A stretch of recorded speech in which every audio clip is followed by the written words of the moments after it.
Hey everybody, welcome back to the channel. I'm Britt, creator of the Style Shaker, your guide to greener and cleaner beauty, and today I'm reviewing 100% pure fruit pigmented water foundation. I got this again because the first time I got it, it was way too light. So I got it in warm 3.0. Stick around and let's get into it. As always, these reviews are 100% honest. I purchased this product, no one's paying me to say any of this, so I'm going to review the pros, the cons, and tell you who I think it might be best for, who I think should pass, as well as my final verdict. Would I repurchase it? I'm actually gonna start with that. Would I repurchase this water foundation? This was one that everybody was like, please try it, please try it, please try it. I wouldn't. I would not repurchase this. I don't think it's a bad product. I will tell you exactly how I got to that conclusion. First, we will start with the pros. I found it to last very well for me. It lasted all day, stuck around. I did set a little bit, but it says it's going to offer this full coverage dewy finish. I will do a quick rundown of what the promises are versus what the results were. Like a quick second. In terms of lasting, I think it did last really, really well. I have combination skin. If you have normal to dry skin, then this could be something that will stick around and not slide off your face. It also was non-irritating to me. One of the ingredients in here is Japanese honeysuckle. It is a polarizing ingredient. Some people don't care. Some people are like, this is a problem, just get it out of your formulation. It's a little concerning. Is it a non-negotiable, like I'm never gonna use it? No, I'm not there yet. I have a right to change my mind on that though. As you know, I do change my mind on ingredients. So check out the research if you wanna learn more about it. But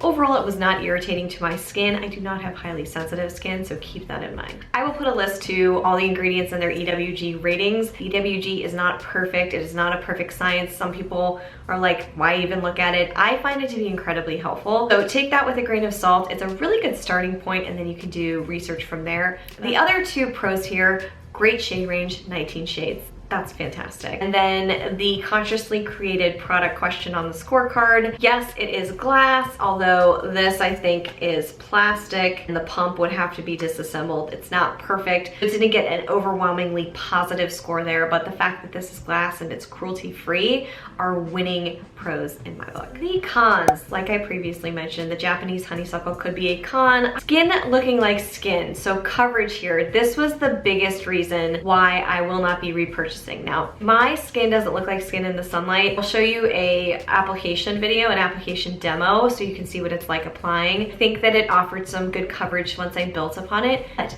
however, it sat on top ever so slightly.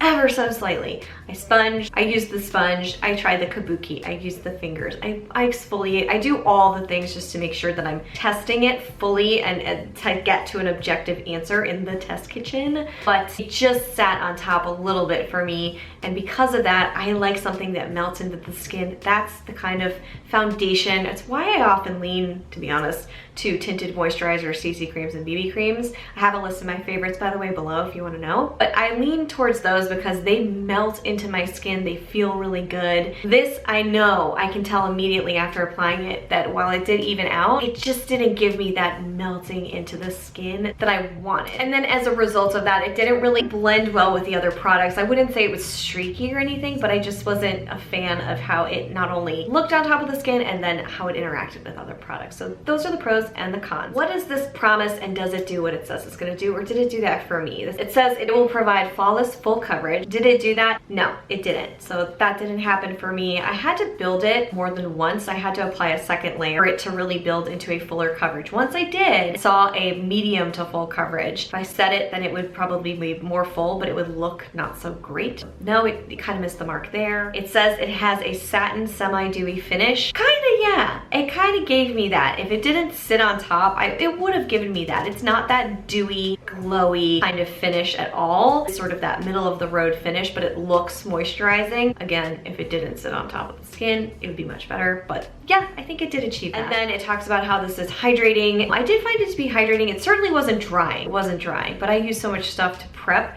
that, well, I just use a couple of moisturizers to prep. So neither here nor there on that. And like I mentioned in the beginning, that's how I got to my final verdict of saying that I would not repurchase this and I would go towards some other favorites that I have. I have been loving combining moisturizer with a tinted BB cream or a tinted CC cream, adding a setting powder if I need it or not. want, and that combination for me is really starting to be where I'm moving. So I will sometimes take a foundation like this, combine it with moisturizer, and then get that sheared out slightly effect that I want, but usually it's using the foundations that already give me that melting within to the skin. That's the best way I can say it. I keep saying it. Or if you want to see the favorites, then again, there is a link below that you can check out to click into and check out all of my favorites. It's under Britt's picks back on the site. That is the review for the foundation. I thought it was a good foundation. It just is not going to be one that I'm constantly reaching for in the future. It's just my opinion. Just because I don't like a product doesn't mean you shouldn't like a product or wouldn't like a product. Take all of the pieces of the puzzle here and see how your skin and your lifestyle and your budget fit into this. So thank you so much for watching. If you enjoyed this video, make sure you give it a thumbs up to support the channel. As always, don't forget to subscribe so you never miss future reviews for products like this. And I will see you guys real soon right back here. Until then, bye.